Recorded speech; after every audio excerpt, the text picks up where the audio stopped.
Hello, dental online trainers. Dr. Dennis Hartlieb with you again for another one of our DOT Sharecasts. But we have a little special treat for you today. Today, we have what we call our Solo Bonding Series. With the Solo Bonding Series, we get a chance for you and I to connect over, or kind of bond, I guess, over topics that I'd like to share with you from my 3+ decades of being a dentist. So it's just you and me today. So I'm going to ask you to sort of kick back and relax. And if you're driving, don't kick back too much and don't relax too much. Keep your eyes on the road. And I hope you enjoy my thoughts on various topics in dentistry. Well, dental online trainers, my topic for today on my Solo Bonding Sharecast is the 3 practice building tips that I know now that I wish I would have known then. Now, there's a lot more than 3 tips to building a practice. I've been doing this for almost 35 years, but here's a few of them that I think are really important. Number 1, and I wish I would have known this from the beginning, I wish I would have known more about why I wanted to be a dentist and that I could articulate it better to my team and to my patients. So the very first thing that I think, if you're starting out your practice or if you're in your practice and you're trying to make your practice stronger, as I was trying to, what I finally understood was I had to know who I was and what the vision for my practice was, what the mission for my practice was, and what the core values were of our practice. Now, if you haven't read the book, Start With Why with Simon Sinek, I would tell you it's a great first step. And if you don't want to read the book, he's got a great TED Talk and he's got various videos on this same topic. If you don't know what you're about, if you don't know what the organization is supposed to be about, then how do you know where you're going? Now, it may sound simple to sit down and write out your vision and your mission and your core values, but I will tell you, it was a lot of work for me and my team and my partner. We really worked hard at this to establish concrete thoughts on what we are. Because if we don't know who we are, then how do you know what you're not? What type of patient is not really a good fit for your practice? What kind of dentistry might not be good dentistry for your practice, for who you are, for what you want to be? You know, I think things like, do you like treating emergency patients? If you like treating emergency patients and it leads into the type of dentistry that you want to do, you like doing endo, you like removing teeth, you like placing implants, you like sort of the hustle bustle, the fast pace of trying to squeeze in another patient, and you're always sort of going to be on the move. If you like that and that gives you energy and fulfillment, then I think that's fantastic. But that's got to sort of be stated into your mission statement. If you're like me and you don't like emergencies, you don't like the disruption in your schedule, you don't like having to try to fit patients in and sort of throwing off what you've been doing or how are you going to get them in. If I don't want to be called after hours a lot, if I don't want to have to deal with things like pain and swelling, then maybe that's not the type of practice that I want. But we have to define that. You have to first define that, I think, as who you are, right? What kind of, you're the leader, you're the dentist leader. And then I believe that you need to involve your team. Now, for us, we had to work with a coach. I do think that that's probably the easiest way, is bringing somebody in from the outside that can help everyone on the team be able to voice their opinions and make sure that they're on the right team. Because if you have a certain vision for your practice, you have a certain mission statement, what you expect your practice to accomplish, and you have certain core values. These are undeniable values that you hold deeply, that you will not cross.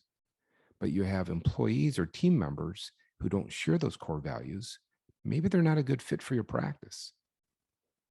I will tell you, with hiring and firing, this has been really important for us, because we can say it's not about you. You're a lovely person. You're a wonderful person. But the values that we have in our practice and the traits that you're exhibiting, the actions that you're doing, don't fit into the values of our practice, what you agreed to when you came in or when we started doing this. So I would tell you, Start With Why was very influential for us, but there's a lot of other good books out there that can be helpful. Patrick Lencioni has a number of books I think that are really great, and Simon Sinek, as I mentioned. Sometimes starting with a coach can help you get through this. But know who you are, know who your practice is, understand the vision that you have for your practice, the mission that you have for your practice, and the core values. Now, once you've sort of established this, your team has to know these core values and your mission and your vision. What do you stand for as an organization? What defines you? Makes it much easier for everything that you're going through, conversations that you're going to have with your team members. Having these vision, mission statements, and core values clearly defined is just going to make it much easier for you as a leader and for your leadership team to move forward with difficult decisions. So I cannot emphasize enough. I wish I would have recognized how important it was for us to set these three things when we first started our practice. Now, as an adjunct to that, I'm going to tell you, I believe that weekly team meetings are critical for your operational success, because at these weekly team meetings, we review our vision, we review our mission statement, we review our core values. What we do in our team meetings is we ask our team to look around the room at the other team members. And it doesn't matter if you have a team of 3 or 4, if you have a team of 20 or 30, and we're about 10 to 12, and ask team members, which other team member did they see in the previous week that exemplified one of our core values? One of our core values is teamwork and working with other team members, being collaborative. And so very often someone will point out how one member really went the extra distance to make sure that this other team member was hanging on or getting their job done well. They pitched in to help them. Or this team member came and helped them, or they saw this team member help another person. So we have a lot of interaction with our team, which helps build up our team members, but also reinforces on a weekly basis, these are our core values. This is what we stand for, and it's what we looked for. And we continue reminding our team, this is what we're about.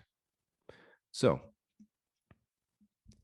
number one, for the things I wish I would have known, I wish I would have known to establish my vision, my mission, and my core values, and then make sure that I had the right team to support that. And then remind all of us, myself included, my partner, our team, this is what we're about. This is what we stand for. Okay, that is the first tip. Tip number 2. There's an old saying that goes something like, it's not what you know about people, it's how you make them feel. I was very slow to understand this, and I can remember countless of experiences in my practice where I would try to impress people with my knowledge of dentistry. Look how smart I am. You ought to give me your money so I can do your dentistry. Anyone ever been there? We all have, right? Because we want to do the dentistry, and we sort of believe if we can show people how smart we are, how skilled we are, then they'll commit to doing the dentistry. I remember I was greatly influenced by Frank Spear, and went out to Frank Spear Educational Center when it was in his office in Seattle years and years ago. And Frank showed how he shared with patients slides of their teeth. We were taking slides back then for some of our younger listeners. This is it's sort of like film, a little bit different, put on a slide projector. And yes, I used to have a slide projector or a couple slide projectors, and I would show my patients slides of their teeth. And I completely blew them away. And they didn't understand what I was talking about. I was trying to impress them with my knowledge, my ability to take great photographs. I'd show them articulated, mounted casts of their teeth. And most often they wouldn't do the dentistry, because I didn't take the time to understand what they were about, what their needs were, where they were coming from. I mean, I could have been talking to somebody about a full mouth reconstruction, and either financially or emotionally or time-wise, they didn't have the budget for doing complex dentistry. They weren't ready to do complete dentistry. They just needed a tooth fix for now. And they needed to find a safe harbor to be able to be with a dentist that would understand who they were. So there's another old saying that says, treat people the way you would want to be treated. And I've learned that that's actually not correct. What we use in our office is called the DISC system, DISC. The DISC system is a sort of a personality I don't say it's a personality profiler, if you will. And it just and with this DISC system, there's four types of personality types. There's D, which is referred to as dominance. It's a style that's kind of bold, but skeptical, but they could be kind of domineering in their conversations. We all know people like that, and quite honestly, that's kind of how I am. There are people who are influencers, people who just are big personalities, and they're great to be around. They're the life of the party, right? So that's a second personality type. There's a third type called they refer to as S or steadiness, and this style is they're cautious and accepting. This is the style that most commonly generates our dental work team because these are very caring people. So a lot of our team, our dental assistants, our admin team up in front, our hygienist, you're going to see a lot of S's. You're going to see people who are super, super caring. And then you're going to see the C's, the final one of the disc. And these are our conscientious people. They're very cautious and skeptical. I kind of think of these as sort of like my accountants or my engineers. So they want to know the details. They want to know the facts. So when I'm sitting down with a patient, I know my disc style is D. I'm a sort of a DC, meaning I'm pretty straightforward. I'm going to sort of tell you the information. I'm not going to sugarcoat it a lot.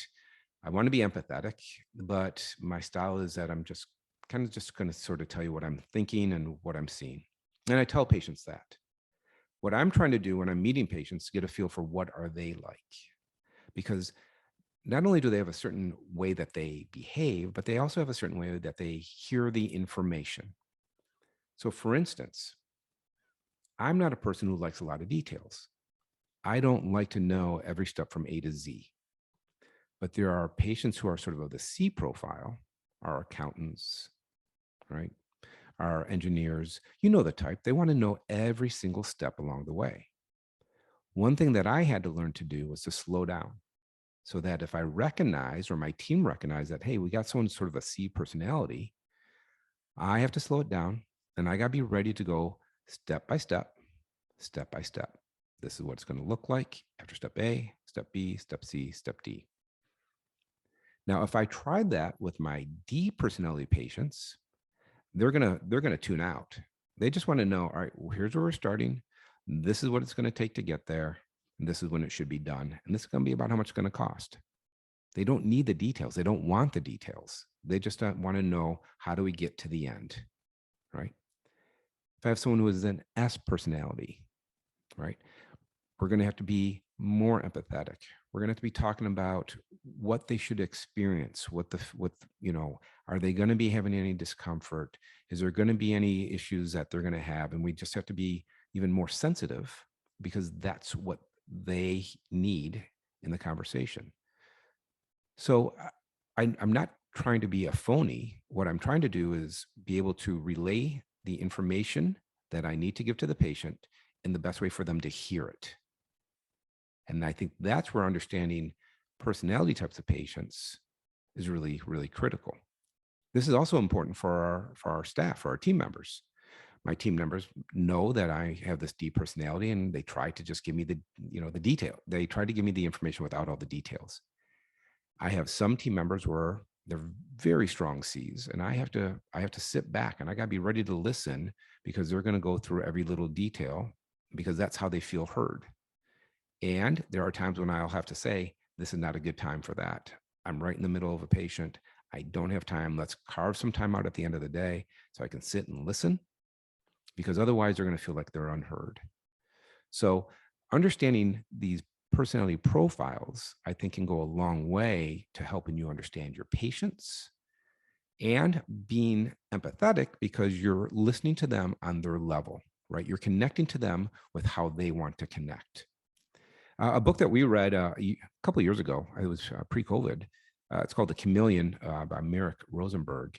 And it uses this disc style and it relates it to birds, 4 different bird types. There's eagles, which are the dominant, the parrot, which would be the I or the influencer, the dove, which is the S, the steady, and the owl, which is the conscientious. And it tells stories. It's a fable. But it is actually a nice book to share with your team if you're interested in helping them understand how disc profiles how there's not one that's right and there's not one that's wrong. It's just that we function differently. And how do we connect with people so that they feel heard, so that we're acknowledging that it's about them and not about us? So understanding different personality styles, I think that's a really critical way to be able for me to get better understanding of how patients are thinking or what they're thinking. The second thing I'd say on this topic is to slow down and listen to what your patients are saying. When I was a younger dentist, I already had sort of a series of questions lined up in my head that I wanted to ask the patient. But it didn't allow the patient necessarily to tell me their story. Now, here's the key. You have to guide them. You can't just let them talk endlessly and off topic and stuff. You have to guide them through the conversation. So when I ask a patient, they're in because they don't like the appearance of their teeth. Well, tell me about that. What about the teeth? What don't you like? I don't like the spaces. I don't like the dark spots. Has this been an issue for you socially? Yeah, I don't like smiling in photographs. Is that is there an event coming up? Yeah, my daughter's going to get married next year. Okay. Now we have an anchor. The daughter's getting married in a year. All right. But we have to get there, right? And they may not tell you that in the beginning, especially based on their personality styles, right? An S or a C, they may not want to come out and say that, right? So listening to the patient, hearing what they're saying, asking the next question, leading to you understanding what the anchor is, what's truly bringing them in, and how we can help them at the best. On the same topic, when working with patients, one of the most valuable things you can learn to say is, I don't know. I don't know the answer to that. It could be simply, doctor, how long is this restoration going to last? I don't know. I can tell you with other patients, similar patients to you, they will last between this many years and this many years. But everybody's a little different. Everyone treats their teeth differently. The foods that they eat, whether they grind their teeth. There are all sorts of different factors. It would be like me asking you, how long will my car last?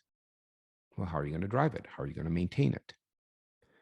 So it's not unusual in a conversation I have with a patient, they'll ask me something and say, I don't know. Here's what I'm thinking, right? Now I can get away with that a little bit because I've lost some hair. The hair that I have are getting gray. And so I can get away with that a little bit easier than I think when I was younger. But I do think that we have to sit down with patients, and when they're asking questions and they want to sort of put us in a position, sometimes we just say, I don't know. Sometimes it might mean, let me refer you to a specialist because I don't know. Doctor, how long can I wait before I have this grafting? I don't know. You know what? I think what we could do is we could get you in with a periodontist, a gum specialist. And let's ask them that question. How long can you go without having to have that graft? It would be like, and I'll tell patients, be like if you were at your internist and there was something going on with your heart and they would say, let's get you over to the cardiologist. Let's get you into the expert. Let's see what they say.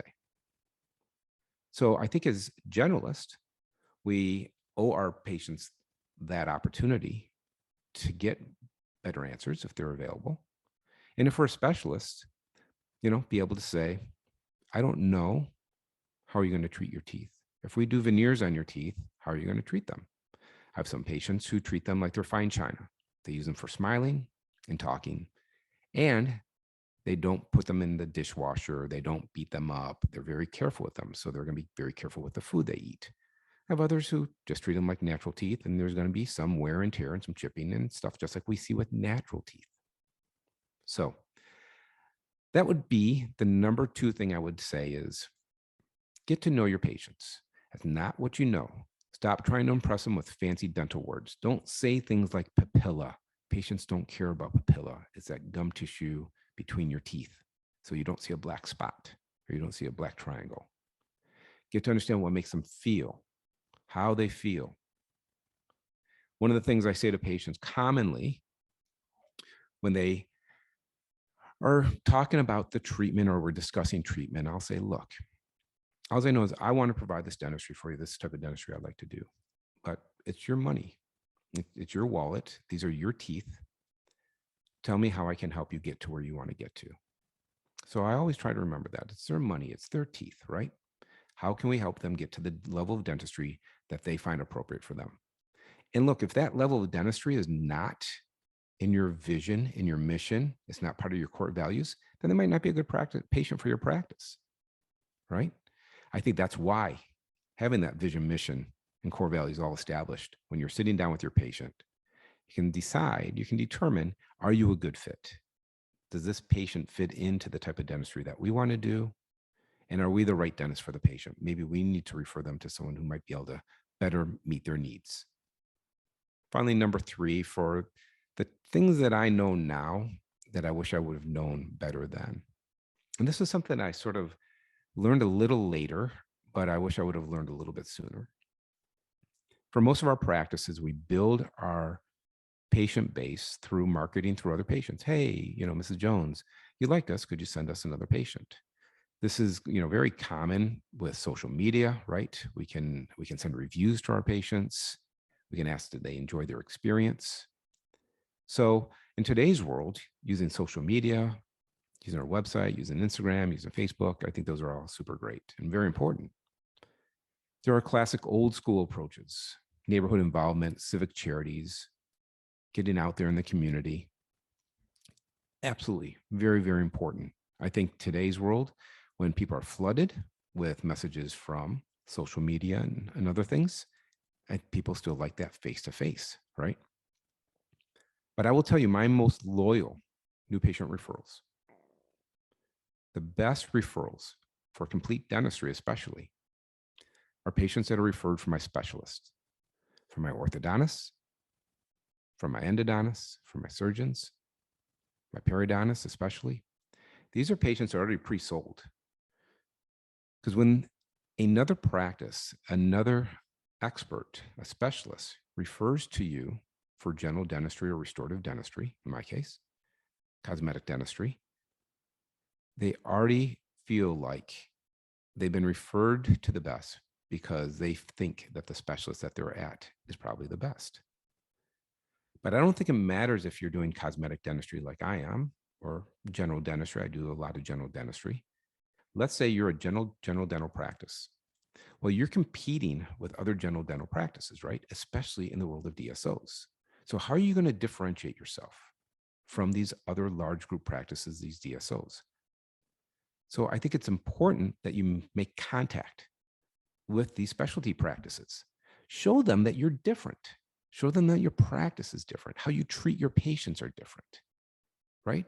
Because they cherish these patients and they want these patients to have a great experience. Remember, if the patient trusts the specialist, there's an inherent trust when they come to see you. You got to kind of blow it. And I've done it. I've screwed up. I've had good referrals and we just missed the mark. But I got to tell you, you got to really screw up not to get those people to commit to you when they've referred to you by a specialist. So how do you do it? Well, a couple things. For me, I used to like to show off the work that we were doing. So we would ask if we can come into a lunch and learn. And I would buy the staff lunch. All staff love free lunch. And I would show them a couple cases, show them a couple bonding cases, show them a couple cosmetic cases. If it was a pediatric office, we'd show them peg lateral cases that we did, or a fracture tooth. If it was an orthodontic office, we'd show them some complex cases where they were congenitally missing laterals, or maybe they were peg laterals, and we showed when the orthodontics were in a good position, how we can make the teeth look good. And the bar set low. You don't have to be an expert by any stretch. And certainly the dentistry I was showing 20 years ago, 25 years ago, nowhere near what I'm able to provide today. I've gotten better. But it gives the team members a chance to meet you. It gives them a chance to say, hey, that's a good dentist. That's a nice doc. I could see our patients being handled or being under the care of someone like that. Bring presents. Knock on the door of your specialist. Everyone loves baked goods. Well, I love baked goods. So bring baked goods to my office, but you can bring veggie trays. You can bring fruit bowls. You can bring anything. And not just once. It's repeated contact, because this is what you want. You want the patient to have the dentist say, you know what, you should go see, in this case, Dr. Hartlieb. He's going to give you the best care. And The doc's going to walk out of the room. The patient's going to look at the chairside assistant and say, "What do you think of Dr. Hartlieb?" And they'll be like, "Eh," or like, "Oh, he's great." Not very confirming, right? What you want is a dental assistant says, "He's awesome. You're going to love it there." And then you're going to go up to the front desk. Patient goes up, sees the administrative people, sees the front desk people, and says, "Hey, I got referred over to Dr. Hartlieb. What do you think?" "Oh, he's great. You're going to love him." Right? So you're hearing it all the way through. It's critical that the team gets to know you. And I spent a lot of time getting to know the teams that I wanted to work with, hanging out at that office, making sure they understood who I was, picking up the phone. Instead of having my team pick up the phone to call an office for a referral, I'd pick up the phone. I'd talk to Tammy. "Hey, Tammy, it's Dr. Hartlieb. How are you doing?" "Good." "How's your daughter doing?" "Great." "What are you guys doing this summer?" A little small talk, have them know that you're interested in them, and say, "Hey, I got this great patient I want to refer over. Can you work them into your schedule?" This goes a long way to help build a practice for the long term. Now, it's not going to be as fast as sending out a bunch of coupons or doing all sorts of different things on social media. But for me, these have been the solid patients that have been able to do some really wonderful dentistry over my career. Well, dental online trainers, that is it. Those are my 3 tips. Again, there's more, but we got to limit this. So, number 1, get your vision, your mission statement, and your core values defined and established.